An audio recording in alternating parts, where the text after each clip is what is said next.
Hello and welcome to the First Issue Club. We are your weekly comic book podcast that, just like Sue Storm, loves a good read. We're back, baby. And from what are we back? April Fools. Gotcha. Tricked you. You thought we'd have an episode. We thought we'd have an episode last week. Nope. You tuned in saying, oh, where is it? I need my fix of fic. Got it, you nerds. Sorry. Yeah, I would love to see the look on your face when you went to your podcast feed and was just like, what in the world? You had it coming. Here's what happened. Daddy forgot to hit publish. And so, things happen. Hey, and these bad boys are timely. So if you don't hit publish then, you miss the opportunity. Right. And we thought, you know what? Why not live up to our bad boy reputation? Mm-hmm. Skip a week, not tell anyone. It's a bummer. Claim it was a joke. It's a bummer that the episode where we interviewed Frank Miller is the one that's lost to time. Yeah. I mean, and he was great. He divulged a ton of fun stories. Mm-hmm. He, He said did a top of 10 list of things he's mad about. Mm-hmm. Yeah, and things that indispensable tips on how to get into the comic book industry. Yep. Like surefire ways to get a contract. Talked a lot of shit on a lot of current creators, was dropping names left and right. Yep. No regard. Yep. The thing that is frustrating to me is all those pitches that he gave us for comic ideas. Mm-hmm. That he was just like, yeah, these were the throwaway ideas I had that you guys can use. Yeah. And I wish we would have written them down. No, I deleted it from the hard drive, so it's gone forever. But anyway, maybe next year we'll have him back on. But sorry, Frank. To say the least, sorry, Frank, and sorry to the listener about last week's episode. But ever forward, we have a new episode for you right now. And the same gang is here. I'm Mike D. I'm Greg. And I am still Vargas. Right on. We're going to talk about the comic book news, and then we're going to chop it up about new first issues that we've read. Mm-hmm. Same as it ever was. Same as it ever was. Same as it ever was. All right. Now, I've been boiling on something for a little over a week now. Yeah. Oh, we were promised a spicy take. Yeah. And it is this guy in Detroit, Michigan. Mm-hmm. Not Kid who Rock. Has found his father's comic book collection and is making the news rounds, has been like, I'm finally coming out about this and telling you all about all these comics that I've uncovered.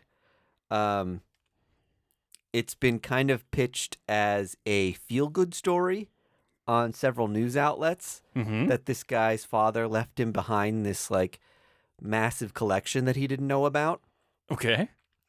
But at the same time, every time they talk about this, it's always posed as his father had a crippling mental disorder. Oh. And hoarding was part of it. Mm-hmm.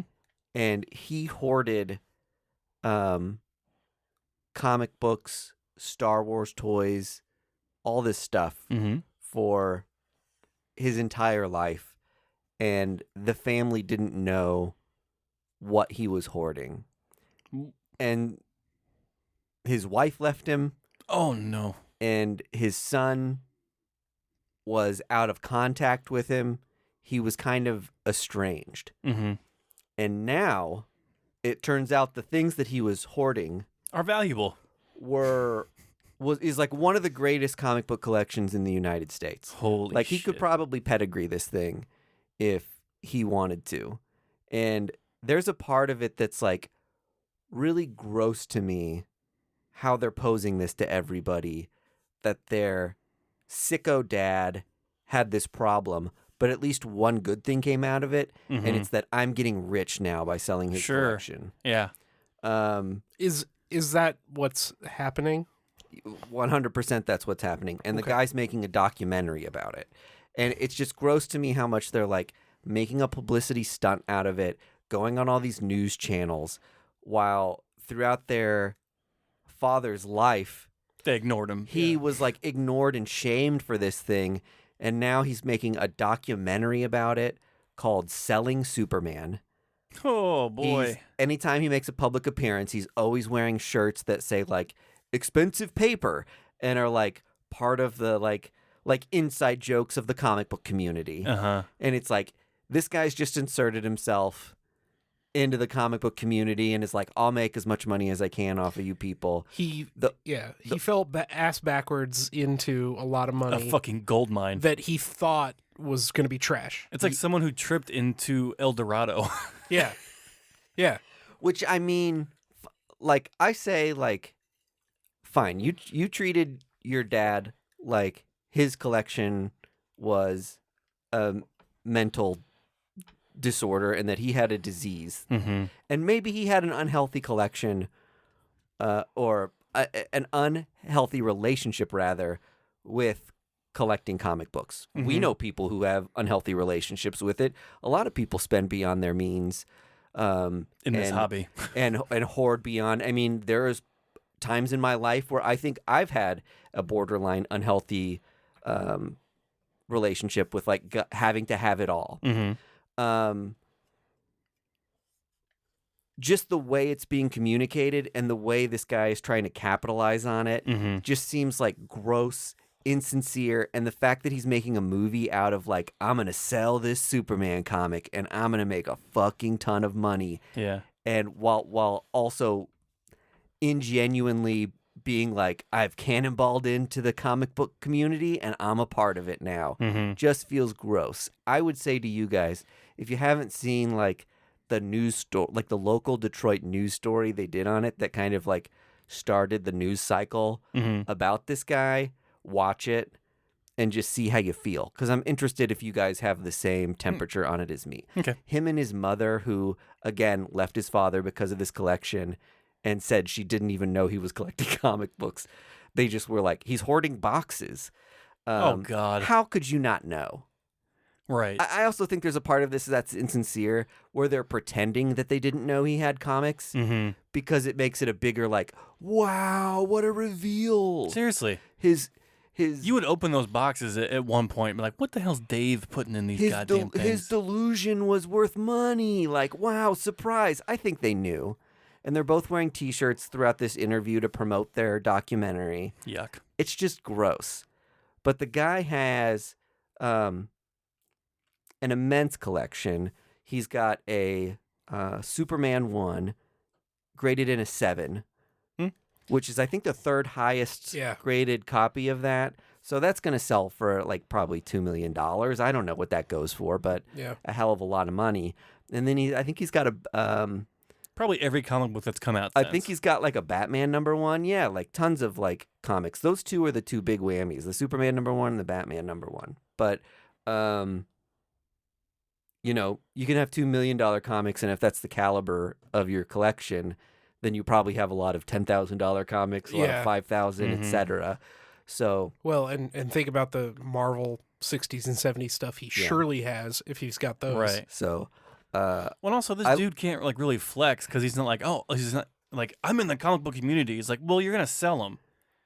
Like, if you're a true collector, you would hold on to them because, like, oh, it's cool to have it in my collection. You're instantly just trying to make a fucking buck. Even then, not to like be the gatekeeper guy, but if somebody like fires off and they're like, check out this collection my dad gave me, and it's like, what's in there?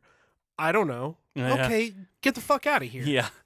Let me pick through it. Yeah. And I think if my dad passed away and left me a 7.0 copy of Superman #1, I'm selling it. Like, sure. I'm not going to keep that. That's worth more than my entire comic book collection I have currently. It's worth more than my house. It could fund my life for the rest of my living. Mm-hmm. It's not that. It's the reverence they paid him during his life. Right. And how they are treating him now. The amazing thing he did now. Okay. Is fucking gross. Yeah. I haven't heard anyone else have this take about it. I'm worried a little bit that me sounding off is like, maybe I'm the wrong one, but it left such a bad taste in my mouth. So is like the son just like taking the stance of just like, I'm learning so much about my dad now from this collection that's going to make me rich than I ever did in his whole life. Yeah, and that's what I'm wondering is like if I this don't guy think he's learning anything from him. It's just like, oh, that hoarding he was doing was Now I appreciate him. were like Right. were like the smartest investments you could make. Mm-hmm. His dad didn't have $2 million to buy a copy of Superman #1. Right. He probably bought it for peanuts. Uh-huh. They also showed like a ton of Star Wars toys in box. The amount of foresight that this man had Mm-hmm. to amass the collection he put together was unbelievable. And maybe they're not showing parts of his collection that are trash. Maybe he hoarded like Life magazines that are like Oh, right. worth at most like $20 a piece if they're in good condition. Mm-hmm. But at the same time, based on what they did show, it's like this guy knew what he was buying Mm-hmm.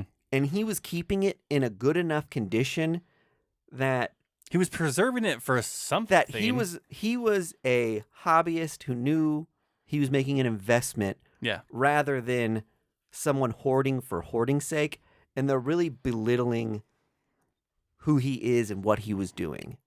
And I really, Yes. as someone who Yes. collects comics, I like really took offense I see what you mean now. to the lack of reverence they were giving him. Right, because a hoarder doesn't have a 7.0 Superman #1. Yeah, You know what I mean? Yeah, a hoarder's got a Superman #1 in a pile of No, a hoarder Vampirellas. has newspapers from 1930 stacked up in the kitchen, and he has to save them to keep Yeah. the Yeah. voices out of his head. Mhm. That's Well- what a hourder is. but you could also have something Bags of clothes that don't fit anymore. They're calling Like, him a hoarder to sell the documentary better. Yes. And- I 100% think that's true. but like he could be both. You could be a collector and a hoarder. That's definitely true. Yes. But was this man disheveled and Right. like beyond his means? Well, what's If you know that you have a 7.0 Superman #1, you get that insured as a collector, and like you know the monetary value of it. It's almost like they're talking about his father like he didn't know what he had. Or like he lived in a trash can And or there's something. no way this man had no clue what he was sitting on. No. He's been collecting comics his entire life. it? And you it's- didn't know that about him? It Get the sounds. fuck out of here. It sounds to me like they didn't know what he had, obviously, Mm-hmm. and now they're trying to say like no one knew what he had Yeah. because You don't didn't- collect comics in secret. Well, and like you didn't know, so who knew? You're his son. Uh-huh. Just because you didn't know doesn't mean he didn't know. Right.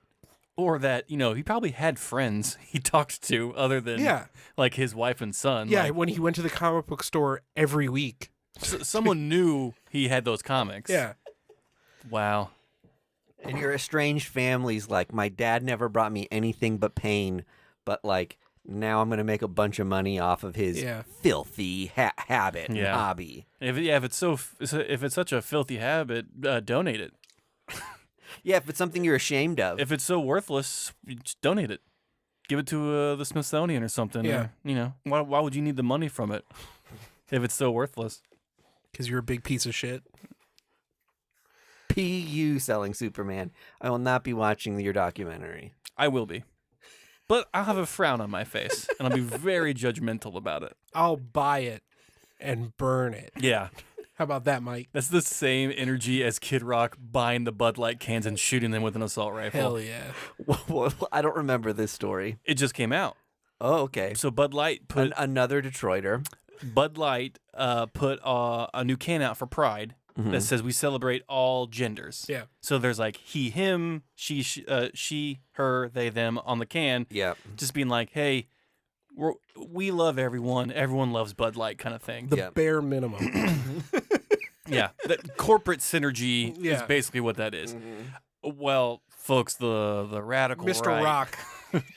Dr. Rock, couldn't stand for that anymore. He made this bizarre video of him standing in front of a church, looking at the church wistfully, reflecting on positive times he's had there. Turns to the camera, says some bullshit, picks up a literal assault rifle, shoots around some cans. Is a terrible shot with an assault rifle, and he's like right next to them. He misses 2 cases of beer with a machine gun. It is a farce. This like character he's made out of Kid Rock now.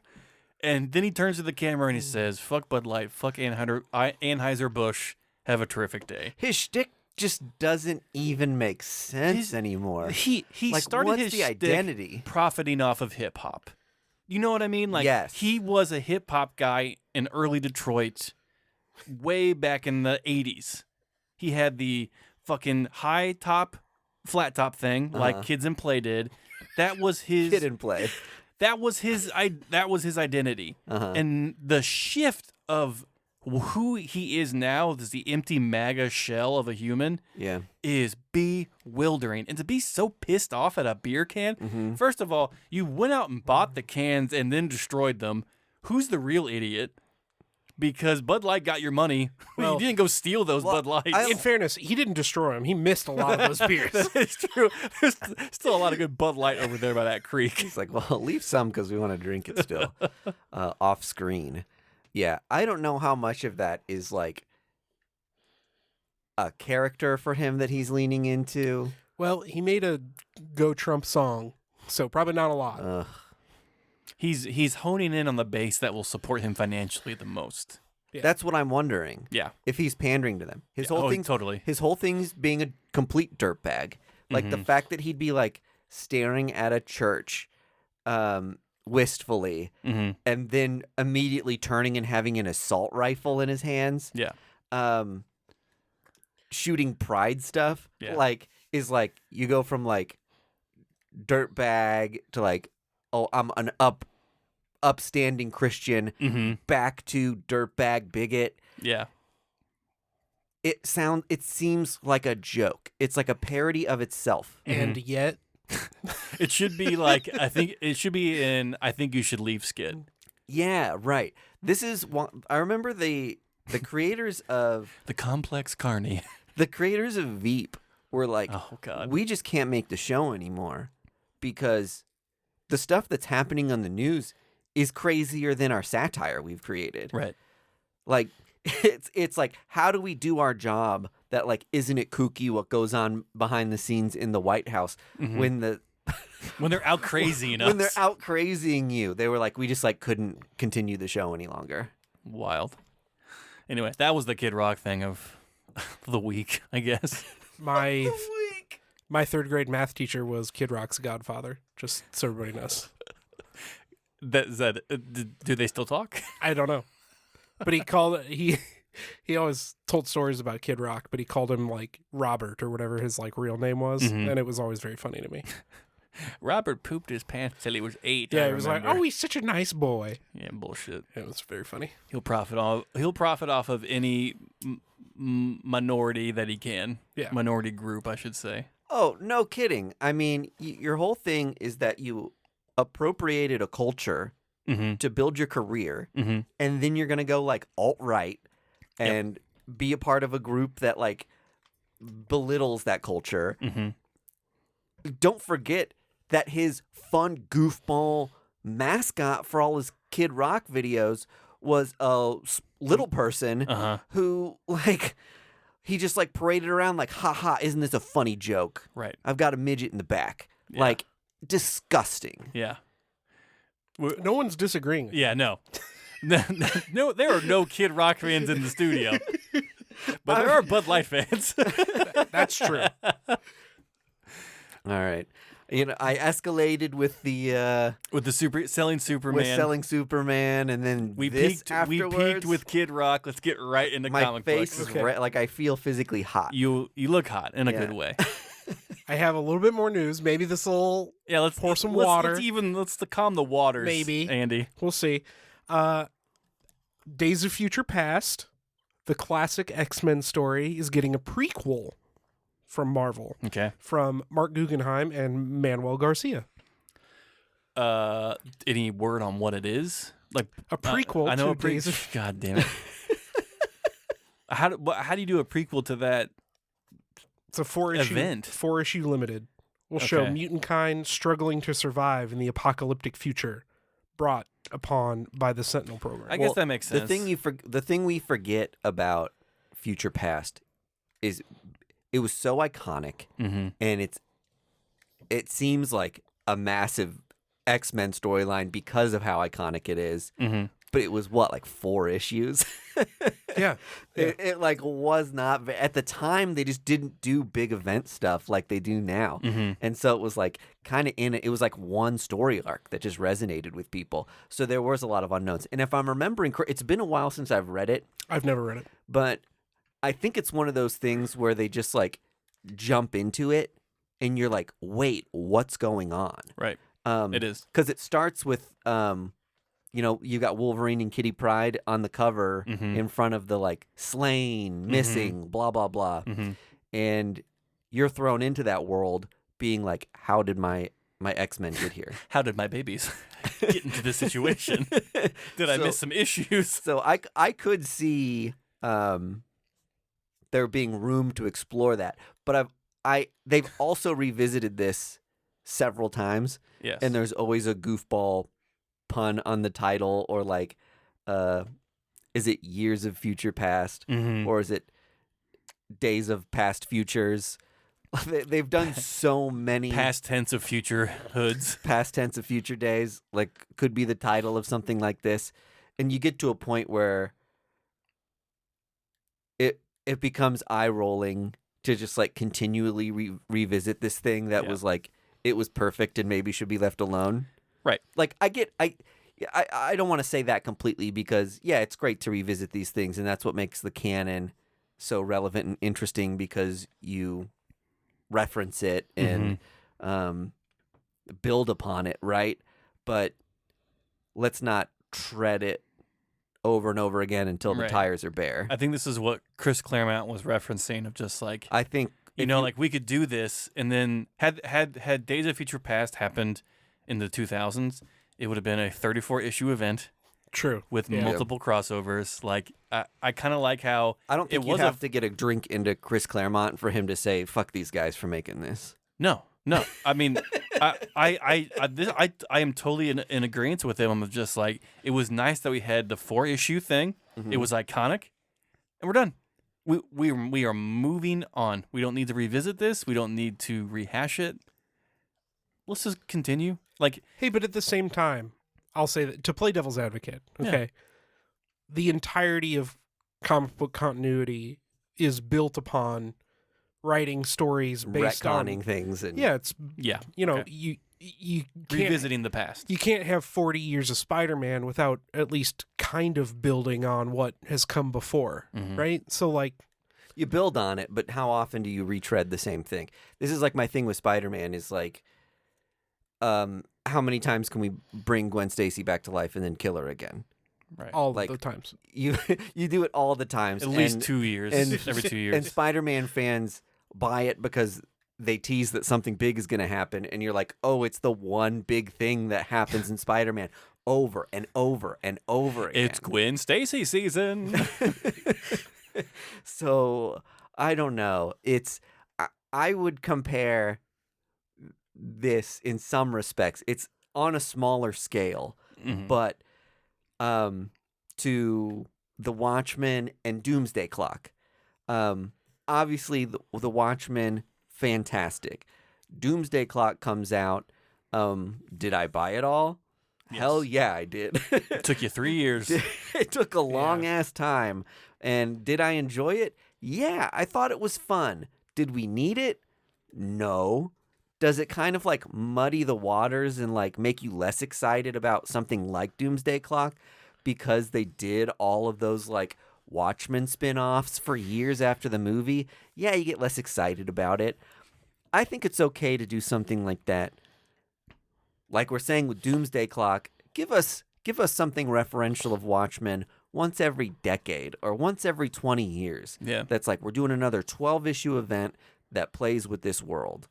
And this time the hook is that we're pulling it into normal DC continuity. Like, that's fun. Yeah. Right? Next 10 years, they're all going to be babies. But I don't want to see the Watchmen get rehashed every 2-3 years. No. All I'm saying is Watchmen versus Youngblood win. You know? Eternals versus Watchmen. I mean, somebody call Rob Liefeld and get him to do that. Oh, man. Don't say that too loud because it'll happen. The other little tiny piece, well, I've got two little tiny pieces of news. Grendel's original story is getting a big, giant-size hardcover out from Dark Horse, which is cool. I've always been interested in Grendel, but I've never read any. It looked like a Hot Topic version of Deadpool.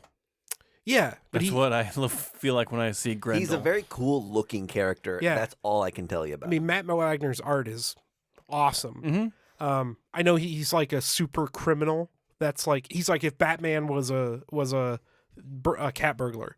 Oh, nice. I think that's the bit for Grendel. He's like really intelligent, though, right? I think like you said, Batman. Yeah, I should. Yeah, Batman's an idiot. you defined it. It's like if Detective Chimp was a supervillain. And the other last little piece of news, only because it was new to me, I found out that Mark Miller, classic comic book writer Mark Miller, has a YouTube channel called Miller Time. Miller Time. Where he interviews other comic book creators. Yeah, that's awesome. I didn't know about that either. I love the name. Yeah. You said that the shows are 2.5 to 3 hours long? Yeah, they're very, very, very long, very freeform. But that's 2.5 too long. I mean, it's a Rogan classic style. Yeah. They really, Yeah. But so what's a comic to you? It's like, no, fast forward. But sometimes you get a lot of good stuff like that out of conversations like that. You know, if you want to see Mark Miller interviewing Elon Musk, Greg Capullo, right, you get that. Like, there's a 3-hour conversation on YouTube right now, which is great because, like, I'm sure they've collaborated and seen each other, over the years working in the industry. So, and I would rather hear those guys telling stories back and forth than I would. You were right talking to them. Exactly right. Me being like, what's the first comic book you fell in love with? Who would win in a fight between Batman and Robin? Who's a Marvel character you always wanted to write for? Does Batman respect himself? 2 hours later, still not answered. Yeah. So if you want a lot of really deep comic book content, check out Miller Time, baby. I am actually gonna check that out. That sounds pretty badass. It does sound kind of cool. Pretty cool. Quick news hits from me. The new Jonathan Hickman series was announced called Gods. Yeah. GODS with dots in the middle of them. So what could it stand for? I don't know. G. We're not doing it. Nope, we're not going to spitball it online. But it's like, so the bit of the series is that there is like a secret organization older than like the higher gods of the Marvel universe. And they're like all in control of like the continuity of the worlds. Okay. So we're going to get a lot of like callback to new stories, old stories, different characters. So typical Jonathan Hickman headiness.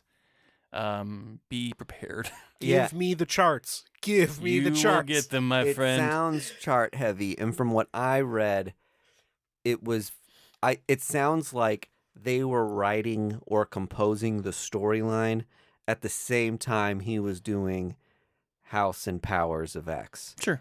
So it's supposed to be very restructural. That's not a word. It is now. Of the Marvel gods hierarchy. Because right now you've got they're trying to jam all these like one-off comics into singular continuity throughout 1960 through now. And in that you've got like Thor, god mythology. You've got Null, who's like some like god of the symbiotes. Yeah. And all these other like eternity, infinity, all these other competing godlike figures, the Celestials. And it just doesn't make any sense. Like everything is supposed to be the most powerful godlike thing. And you can't all be the most powerful godlike singular entity. So I think the purpose of it is to clean up and organize all that stuff. So moving forward, there is some sort of like meaningful structure. Some people will read that concept and say, these are cartoon men in spider suits that like go fight crime in New York. Like, that's fucking ridiculous to try to put this much baggage into it. And then there are people like me who are like, no, we need it. yes, order. Yeah. I need a flow chart. I need a directory. Who do I call? It's ridiculous that it's taken this long to get this point. Seriously. All the world building and like fantasy. Like, I need like a family tree of hierarchy of like, you know, who can came from who's on the top. I need all that. it sounds I'm gonna buy it. It sounds interesting. Absolutely, I'm going to buy it. I think everyone at the table here is going to buy it. Yeah. I think the biggest question is this going to be Jonathan Hickman's Fourth World? Jonathan Hickman's New Gods? No. I think they honestly brought him in to be like, please make sense of the fucking mess that we have made here. Clean it up. And then we can be done with it. And then you and then you can do the Ultimates. Then you can do whatever you want. Like, just make it all make sense. Yeah, that's right. I think they're giving him the Ultimates back again, and he's just gonna stay there forever. Because I think long ago we talked about Kevin Feige took more interest in the comic books, and I'm sure he sat down with a lot of people and was just like, there's too many loose strings. There are too, like, if you want a nice flow to all this, we gotta streamline it. Well, I think that's why the Ultimates was so appealing to people, just because it did start fresh. Mm-hmm. Yeah, I get it. It was stuff you could wrap your head around. Yeah, so good on you, Jonathan. You're the only person I feel like that could do it besides Grant Morrison, so for real, hold on tight and please make it make sense. Last two things. There's a recently announced new ongoing Blade series. Finally. We haven't seen an ongoing Blade series in a couple decades. It's been a hot minute. It's been a long time. One can only speculate this is gaining traction because of the Blade movie that will be coming out in a couple years. And because a certain podcast host named Andy Vargas talked about it on air. And sacrificed so much. I yelled about it very loudly. And then lastly, Zdarsky's Daredevil run is coming to an end. I did not hear about that. Yep. They're wrapping it all up. Will it be a nice bow? Will it be messy? Hey, if I was writing Batman, I would say, why don't I try to focus on that? I get it. I've loved the run on 2 years, I think. He's been doing Daredevil for 2 years. Daredevil, but yeah, I think it's okay. Been an iconic run. For him to step away, it's great. You did a great job on that, Chip. Yeah. That's an omnibus that I might buy. Fresh off the... Yeah. Because his first Daredevil run, plus the Woman Without Fear, plus his second Daredevil run, if that was all in one book, I'm sure will. I'd probably buy that. Yeah. I don't know that you could fit that all in one book. Ooh, 2 omnibuses? I can't spend $300 on. Well, you do have a wedding coming up, so maybe we can get you. We can go in on a gift. Yeah. Does Kara like comic books? That's what I told Kara. I was like, we have to have a reception because Daddy needs a PS5. I know. This always occurs to me at some points when I've got friends getting married, and it's like, oh, I know one of them would love X. And it's like, but then we're just getting the wedding gift for the one person. Yeah, you guys aren't friends with Kara, though. You're like, so give me fucking comics. Give me fucking comics. We'll just meet you out in the parking lot and put it in your trunk. Yeah, there you go. Nice. And you can hide it from your wife, and then 20 years later, we can make a documentary about you called Selling Daredevil. You can go back to her and be like, can you believe fucking Mike and Greg didn't get us anything. Greg didn't get us a single fucking thing. Why were you in the parking lot kissing them? You all three were weeping. Because I'm secretly gay. Can't tell her about the present. Bury the lead. You guys want to talk about some comic books? Yeah, let's tease what we're doing on the Patreon first. That's right. Patreon.com/First Issue Club. We got a couple fun things we're going to be doing over there. I have brought a stack of books to show the boys. If you've been listening for a while, you know that I'm finally getting to work on my comic book cave down in my basement. That means I've been going through all my old long and short boxes and I've been reminded of books that I had forgotten that I owned.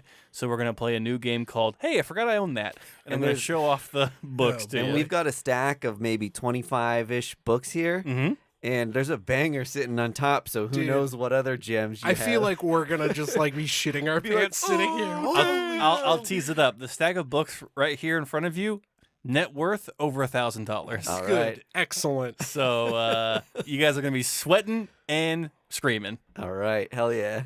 Andy also has some stuff planned for the Patreon that we're going to do. We're going to show off our little soundboard that we've been working on. And what else we got planned? Some fun stuff. Bits and bobs. Bips and bops, some games.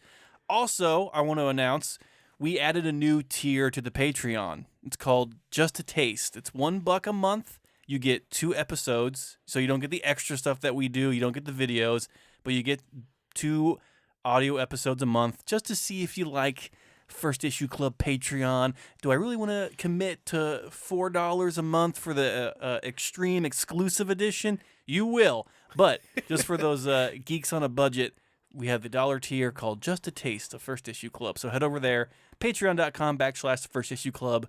Give it a peek. Wow, what a salesman So good. inventing this new tier. Thank you, everyone. It's got great branding, too. Just a taste. Bravo. All right, what'd you guys read? First off, I read Indigo Children out on Image Comics by Kurt Pyers, who recently did It's Only Teenage Wasteland. Mm-hmm. Yeah, I love that book. And it is written by Rockwell White. Oh, I'm sorry. The story is by Kurt Pyers and Rockwell White, illustrated by Alex Diato and D. Canumfi. Okay. It is about these group of children who are born with these like abilities to like see the future, move matter. They are alluded to like have lived many lifetimes. So it's like an espionage. These kids have to go into hiding, and like it's this journalist hunting them down because it's like kind of like an urban legend. Fucking rips. It's incredible. The book opens with this kind of like terrorist attack on an airplane that this kid basically foils in the terrorist attack and saves everyone from the explosion by putting them in like a mind bubble. And from there, it goes, off the rails, and it really, and you think it's just going to be like high octane action the whole time. And for the most part, it really is. But the espionage part of this and like the journalist just trying to like hunt down these leads is done really, really well, and like captivates you from the beginning and just like makes you want to, read this guy's notebook of all the notes he has on the Indigo Children. Let me ask you this about it. Are the Indigo Children known at large to the world that like they exist? Or was that like was what I'm kind of getting towards was them being saved on a plane kind of an inciting incident for people to be like, there are people with superpowers on Earth? So I'm gonna compare it to this, but it is not this. Okay. Think of 11 from Stranger Things. Yeah. There is a secret organization that knows about these kids, Yeah. kind of seeing what their limits are.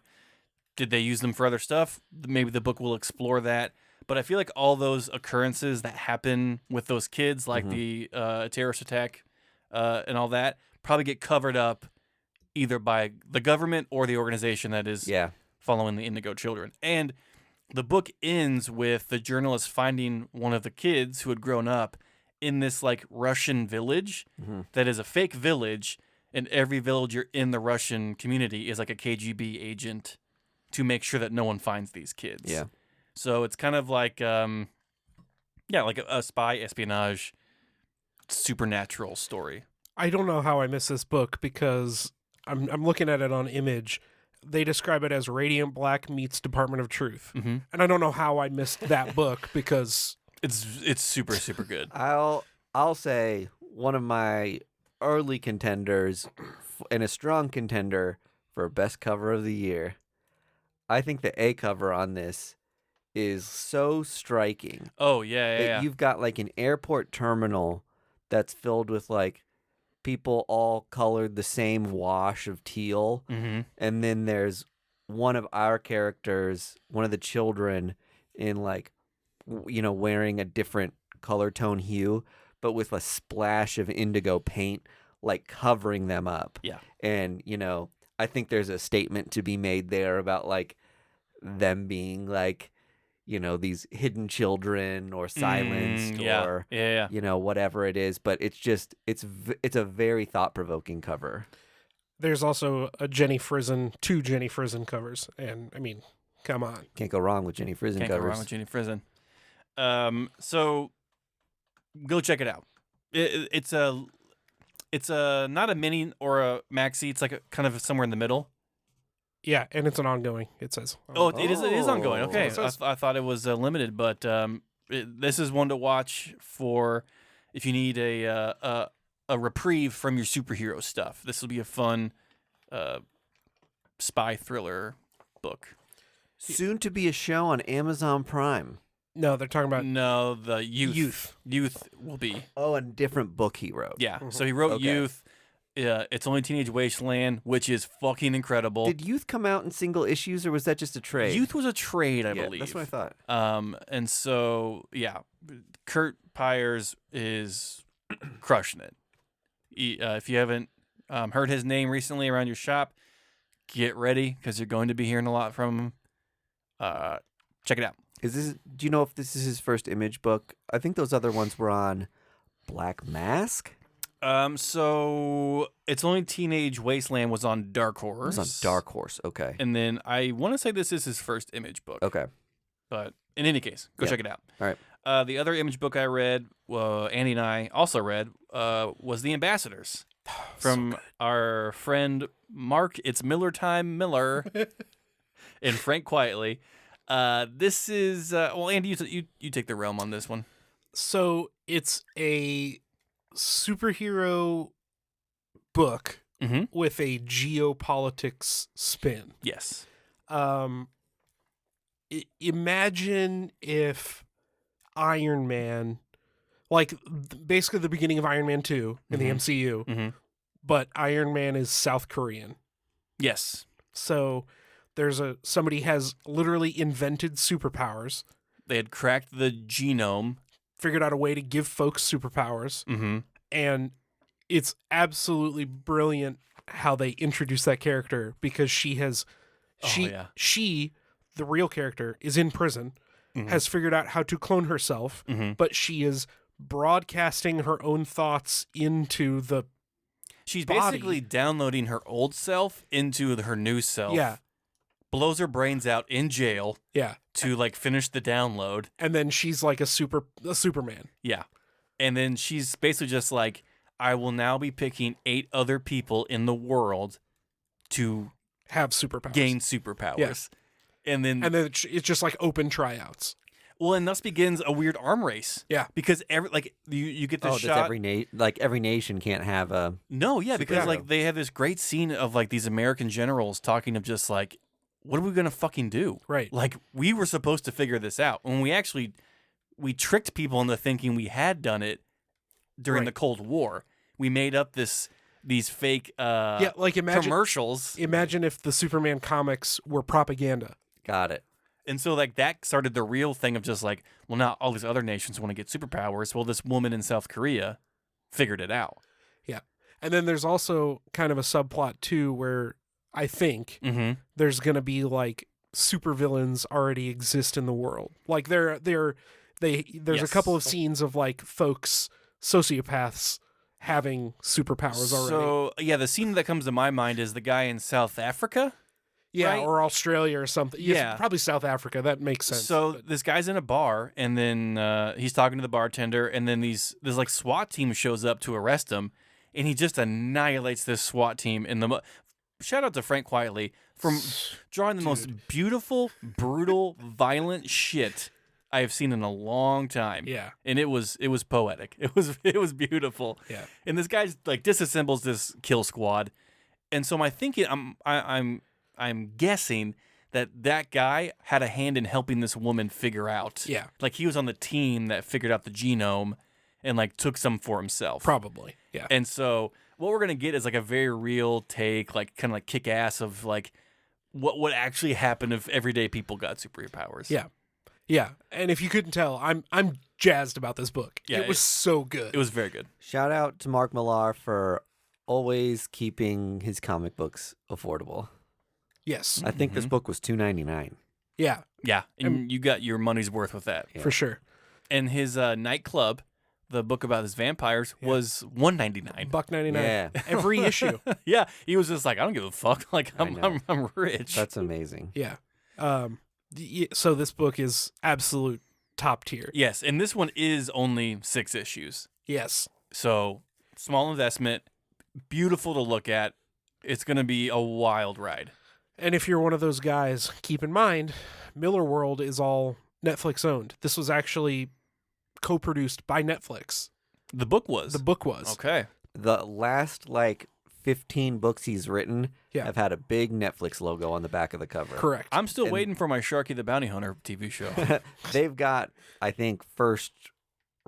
What do they call it? First look. First Oh, look. first right of refusal. First right of refusal. Yeah. So they can make anything that he creates into a TV show. Yeah, or he's movie. got a deal with them. Yeah. So if you're a spec guy, just buy everything that Miller puts out. But they print so goddamn much of it. Yeah, don't do that. No, do it. Well, do it because you'll probably enjoy the comics if you like his style. Yeah. Well, and the first issue has already gone to second print. Yeah. Like, that's how wild people went for this book. I feel like I remember them talking about a Huck movie or That show. would be so good. I loved Huck. Yeah. I loved And that Huck. might have been one of the first Netflix-sponsored image books he did. I'm not sure if that had started yet. I don't think so. That was a while ago. Yeah, that was before the... Yeah. I think honestly Magic Order was Magic his Order. first Magic Order and then Snarky or Yeah. Sharky, whatever the fuck Yeah. that book was called. Yeah. Have you heard the story with Magic Order where they printed 10,000, 20,000 copies or something wild to give away at Comic-Cons? And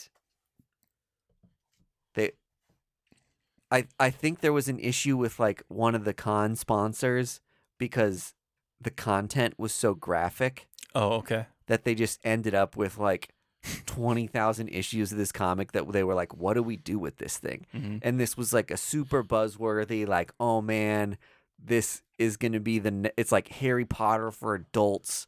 It's going to be wild.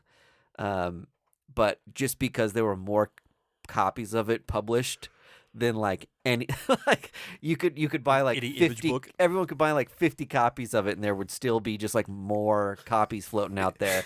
It's just worth no money. And I'm not saying I think it's an interesting conversation what that does to the buzz of a comic book. Part of the fervor and hype surrounding a book Yeah. is sometimes that it's limited and it's hard to get your hands on a first print. You gotta sell out. And I think, it's you can't say we went to 6 printings on this book because You only went to one. you can't sell out of the first by printing that many Yeah. copies of a comic book. They just don't have that big of an audience to do so. So yeah, I think it took the wind out of its sails a little bit. Yeah. Magic Order was great though. I loved it. And it had some fire covers. Yeah. Did they make that into a show? Not No. Not yet. Not Still no. Okay. No, so the deal was Netflix Too had horny. It is too horny. Netflix had already greenlit a show with almost the exact same name. Oh, the Magicians. Was it The Magicians? Probably. There was that and something else because I remember I was like, "Are we sure the Magic Order isn't a show?" I mean, There's a show called The Order, maybe it's The Order. and it's kind of like magical, Yes. sexy stuff. I think that's what it was. And they were like, we have too close of a show. It's already that. Sorry. Anything else? Yeah, right. Yes. He's got a lot. Yeah, here are 20 Yeah. other ideas. Yeah. The dude's an He's very idea prolific, factory. Yeah. I read number 10 of Bloodstained Teeth, which is the Christian Ward series that he wrote. Mm-hmm. It was that number 10 was the last issue, And this is the first time that Christian Ward has written a series. He's mainly an artist, and I was worried about, not worried, but like I was curious how he would do as a writer. Oh no, I have to buy these things, and what if it's not good? And he nailed it. He landed the book perfectly. Like, I always hear a lot of good things about it. 1 through 10, it tells an incredible story. So yeah, if you were worried about or curious about how that would go, I am here to tell you, issues 1 through 10, the whole series, bangs, slaps, and claps. It is very good. So go check out Bloodstained Teeth. It just finished up, just wrapped. So I'm assuming there's going to be, probably 2 trades broken up into the 2 arcs, and probably 1 big hardbound. Does the first issue go for a premium, Vargas? Nope, $3. Yeah, $3, okay. It isn't a buzzworthy book of just like Spec World is on it, but you as a reader should definitely go check this book out. Yeah, because the hook of it is this like playboy vampire has to go back and kill everyone that he turned into a vampire because he did it too many times. Yeah, Dope. Because he's just like, he got too flippant with who he turned into a vampire, and like it's muddying up a lot of their shit. Yep. So now it's just like a race through time of him trying to like kill everyone that he turned into a vampire. Mhm. It's super dope. So go check it out. That's sick. I also read The list goes on. Planet of the Apes Me too. from Marvel and 20th Century Studios. I'm not even going to hold my cards here or bluff. It fucking ruled. Yeah. I didn't know how this was going to go. I didn't know if this was going to be like a cheap money grab. It killed it. Who's writing it? So the writer is David F. Walker I don't know who that is. Dave Watcher. So David F. Walker was co-writer of Bitter Root. Oh, He also cool. wrote Luke Cage He also for wrote Marvel. Luke Cage. Okay. So he's already proven himself as like an amazing writer, and throwing him in here, and it's basically the same as the James Franco Planet of the Apes. Of like, it shows you how it started on Earth and the subsequent years following, of like how apes came to be, organized and Yeah. all that shit. Which I like, because the first Planet of the Apes with Charlton Heston, iconic, classic. If you haven't seen it, please go see it. It's very good. Like, Andy, I think you've seen it, right? Planet of the Apes? Yes. Big time. It's a perfect movie. Yeah. I mean, it's a sci-fi masterpiece. For sure. People think I'm joking when I say that, but it's a perfect sci-fi movie. I honestly, the first 3 Mhm. are like insanely good. It holds up. Yeah. Like, it was made in the 70s, right? Yeah, I think the Yeah. 70s. Structurally, as a story, and like all the effects and all the costuming holds up It's so fucking well. Yeah. So go check it out, and check out this book. It's I think it's gonna be a lot of fun. Yeah, it had a lot of like not eco-terrorist stuff, but like that was kind of the vibe where like the main character is like a soldier who has to Mhm. protect the apes from Yeah. people who want to kill the apes. And it really strikes a interesting chord now, because we're post-COVID. Yes. It plays into that a little bit of just like, this all started because they were trying to create a medicine that would stop Alzheimer's in humans. Uh-huh. And since primate brains and human brains are so alike, they obviously started testing on apes first. Well, the medicine made the apes smarter, but like gave humans some kind of flu. So this is like an alternate timeline Planet of the Apes. No, it takes place. This is telling you how Planet of the Apes Started. became Planet it's of like the a Apes. prequel to Planet of the Yeah. Apes. Yeah, and the James Franco Planet of the Apes is a prequel to the original movies. They're I all didn't it's realize all that. in the same continuity. Mhm. Wow, really? Yeah. When was the James Franco one set? Like Like modern day, like Yeah. 2014 or whatever. Okay. the Planet of the Apes. Here's the kicker for the Charlton Heston. Spoiler alert for a 50-year-old movie. They're on Earth. Yeah, it's set in the future. Yes. So Yeah. wacky times. And actually, at the end of the James Franco Planet of the Apes, Mm-hmm. you see the space shuttle launch Yes. that Charlton Heston is on Mm-hmm. in the original movie. That's cool. How about that? I love it. Those So damn the- dirty apes. So the so the reveal at the end of Planet of the Apes is that it's Earth. Mm-hmm. Yeah, and you see the Statue of Liberty buried, and that's Right. how you know you're there on And he Earth. says, "You did it! You blew the damn thing up." Yeah. From my cold, dead From- hands. I'm talking to a chair. That's Clint Eastwood. That's Clint. Sorry, I got my crazy white guy mixed up. Yeah, Planet of the Apes. If you had any trepidation about it, you can put that at ease. I think this is you're- going to be a fun book. Honestly, So you don't have to be You don't have Planet to of be the an ape Apes head. You don't have to be an ape historian. head. Yeah. No. So, Planet of the Apes, Predator, Alien, all on this Marvel 20th Century imprint. I love that they're invested in telling good stories with the franchises. Yeah. Because it just makes it better for the consumer to consume it. For sure. For sure. I would throw every card that I have in the fact that, like, none of these are cash grabs. No. Like, I would have bought Alien and Predator even if they were cash Sure, yeah. grabs, Just for a cool cover. but they aren't. Mm-mm. And neither is this. And I think that benefits Marvel in 20th Century, too. For Like- sure. Like, yes, you're going to buy more books if it's a good book, but also it spurs interest in making these into movies again. Yeah, exactly. And I think a new one's actually coming out in a couple years. It definitely gives the fandom something to stay interested in Yeah. and be excited about. And I think that is a huge thing for the Star Wars comics. Oh, yeah. And yeah. I mean, not only are people just like in love with that world, but it does bridge the gap between the TV shows and things to be able to like play in that world and create Mhm. hype when you're like, oh, this character that got introduced in a comic just 2 years ago is going to show up in a TV show. Yeah. So they're not far off from like inspiring each other and all being a part of the lore. Like it's very cool if you're an invested fan Yeah. And or even a casual fan just to know that there's something fun you can go buy yeah. aside from like a streaming service. Or a new fan. Like, imagine a kid picking up a Planet of the Apes book for the first time reading this, and their adult who is raising them is just like, well, let me tell you what, you got Yeah. about 18 movies to catch up Yeah, on. for real.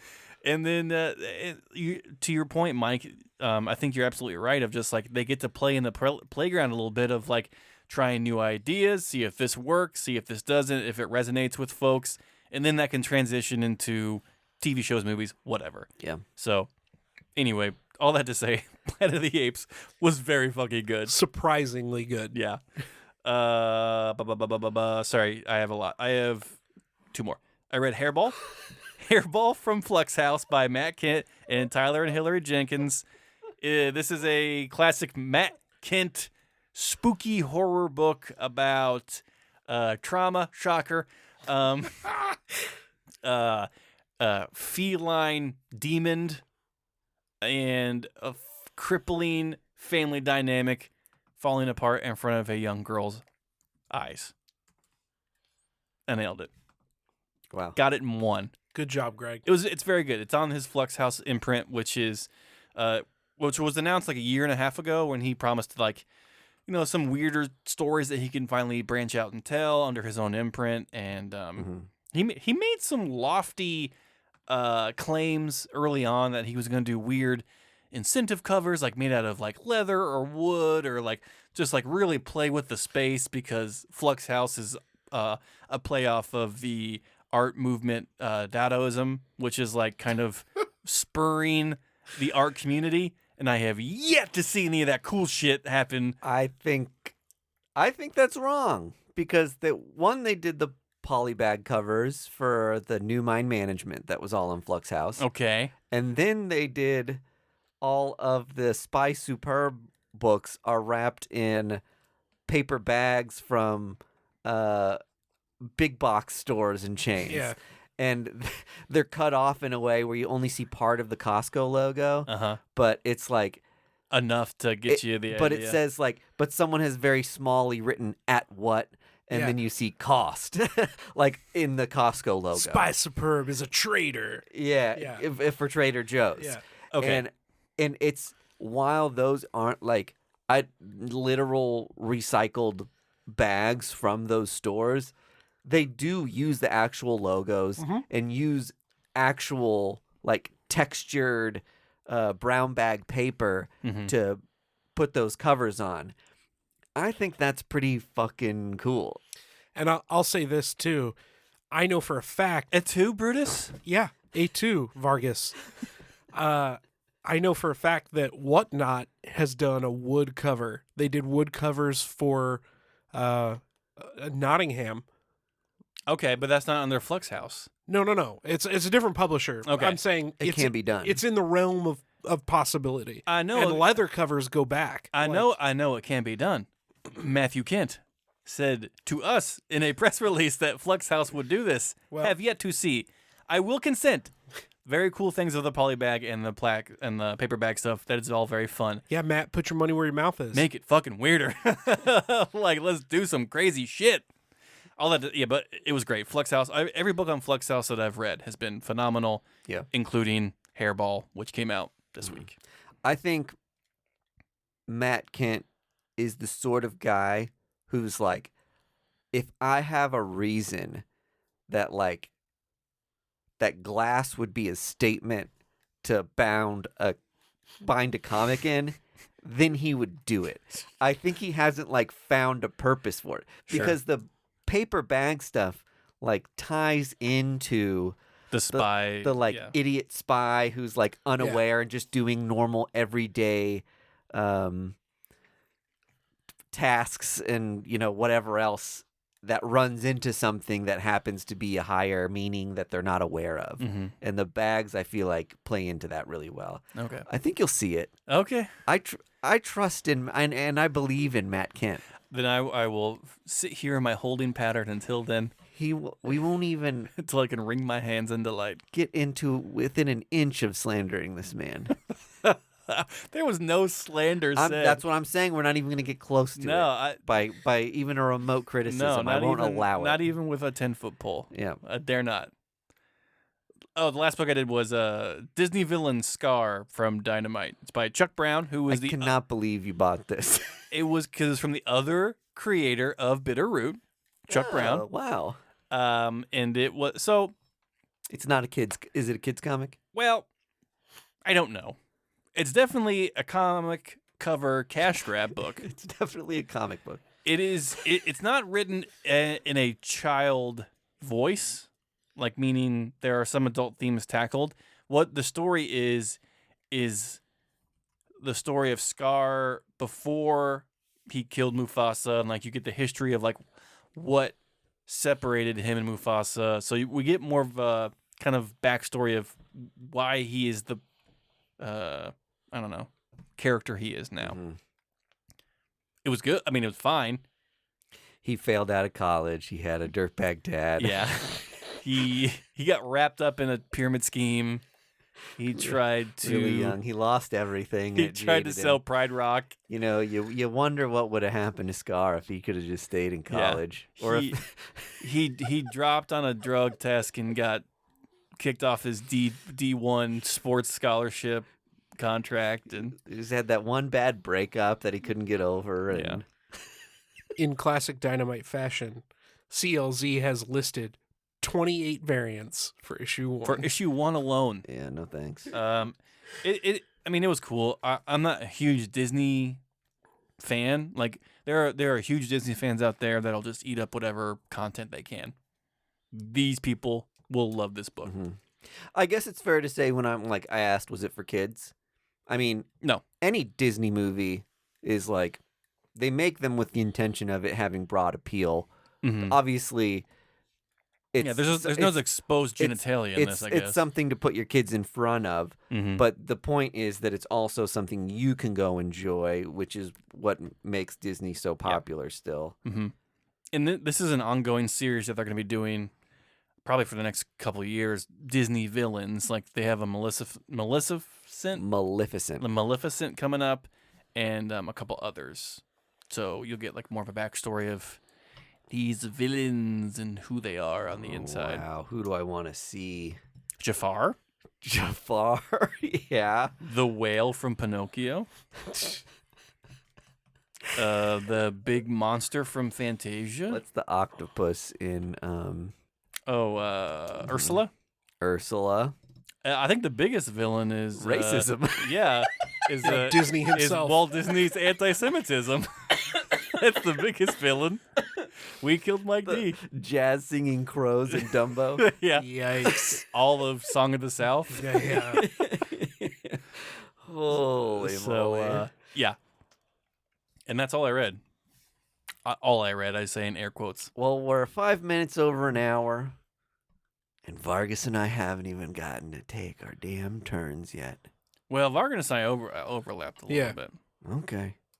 What'd you read, Mike? Hey, I think if I'm going to get into it, I might do it on the Patreon. Ooh, more incentive. Go to patreon.com/firstissueclub to hear what Mike D read. Nice. And we'll see you back here next week, unless No foolies.